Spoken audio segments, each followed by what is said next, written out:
타치과에서 부분 틀니를 만든 지 몇 달 되었는데 도저히 불편해서 못 쓰겠다고 내원하신 환자분입니다. 일단 틀니가 안 불편하려면 틀니가 안 움직여야 합니다. 근데 지금 저 상태로는 안 움직이게 할 수가 없습니다. 관련 동영상은 저렇게 검색해 보실 수도 있고 내용에도 링크를 걸어 놓았습니다. 부분 틀니에서 틀니가 안 움직이도록 잡아주는 것은 치아인데 치아의 상태, 개수도 중요하지만 위치도 중요합니다. 저 환자분의 경우 치아가 제일 끝에 두 개밖에 없습니다. 그러면 노란 화살표 부분, 틀니가 이 부분으로 움직이면 잡아줄 수가 없습니다. 상악에서 치아 두 개를 발치하고 완전 틀니를 권유드렸으나 치아를 뽑는 것을 원하지 않으셨습니다. 그러면 반대편의 틀니가 움직이려고 할 때 잡아줄 수 있는 임플란트 두 개를 계획을 했고요. 위에서 임플란트를 식립할 곳의 CT입니다. 뼈의 길이가 짧아서 상악동 거상술이 필요하고요. 임플란트 식립 조건에 맞게 식립된 것이 눈에 들어옵니다. 임플란트 수명의 가장 중요한 요소이고요. 항상 임플란트 양쪽으로 앞니의 경우 뼈가 최소 1mm씩 둘러싸는지, 어금니의 경우 뼈가 최소 1.5mm씩 둘러싸는지 CT든 눈이든 꼭 확인을 해야 합니다. 이 임플란트는 디오사에서 나온 티슈 레벨 임플란트입니다.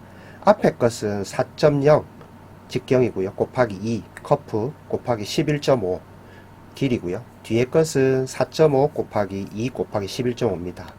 저 임플란트는 치아도 되면서 틀니를 잡는 역할입니다. 아무래도 힘을 많이 받을 수밖에는 없겠죠.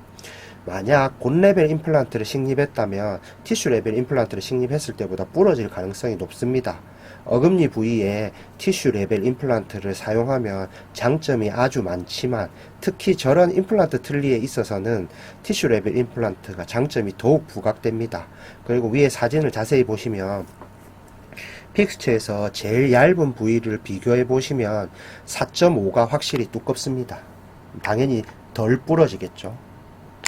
그러면 커프 3을 쓰면 저 얇은 부위가 더 두꺼워지는데 왜 커프 2를 썼냐? 커프 3을 쓰면 잇몸으로 커프 부위가 1mm 정도 더 나옵니다. 임플란트가 뼈에 붙으려면 상악의 경우 3개월에서 4개월 정도가 더 필요하겠죠. 그러면 그 기간 동안 임시 틀니를 사용하게 됩니다. 그런데 임플란트 부분이 잇몸 위로 많이 나오면 임시 틀니에 눌리게 되고 그러면 임플란트의 실패 요인으로 작용할 수 있습니다. 그래서 이런 경우는 커프 3보다는 커프 2를 주로 사용하고요. 직경이 더 굵은 임플란트를 식립하면 좋겠으나 뼈의 폭이 하나가 7.6이고 하나가 8.0입니다. 양쪽으로 뼈가 1.5에서 2mm가 둘러싼다고 했을 때 쓸 수 있는 적절한 직경의 임플란트가 4.0과 4.5입니다.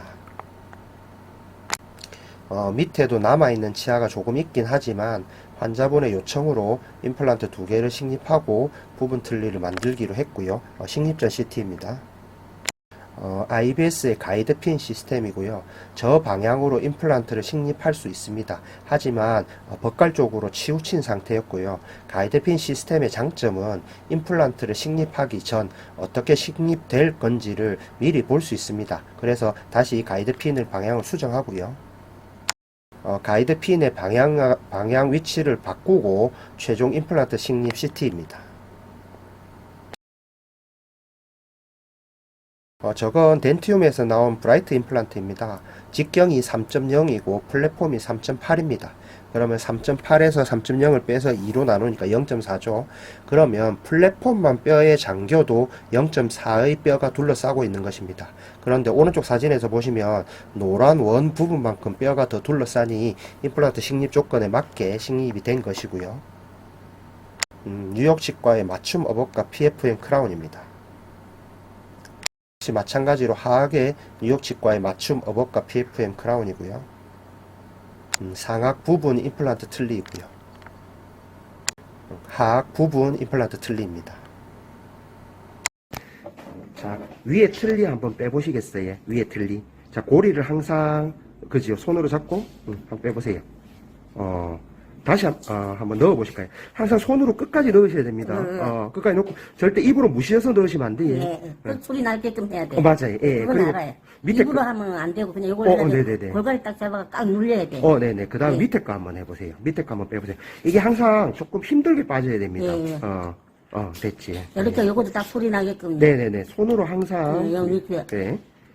다 들어가고 나서 식사하셔야 네. 됩니다. 근데 위에 게 조금 안 헐거우세요? 아니요. 뺄 때 조금 힘드십니까? 아니요. 그렇게 힘들진 않고 어. 그냥 좀 약간 있잖아요. 그냥 자연스러워요. 그 정도면 네. 괜찮습니다. 네, 예.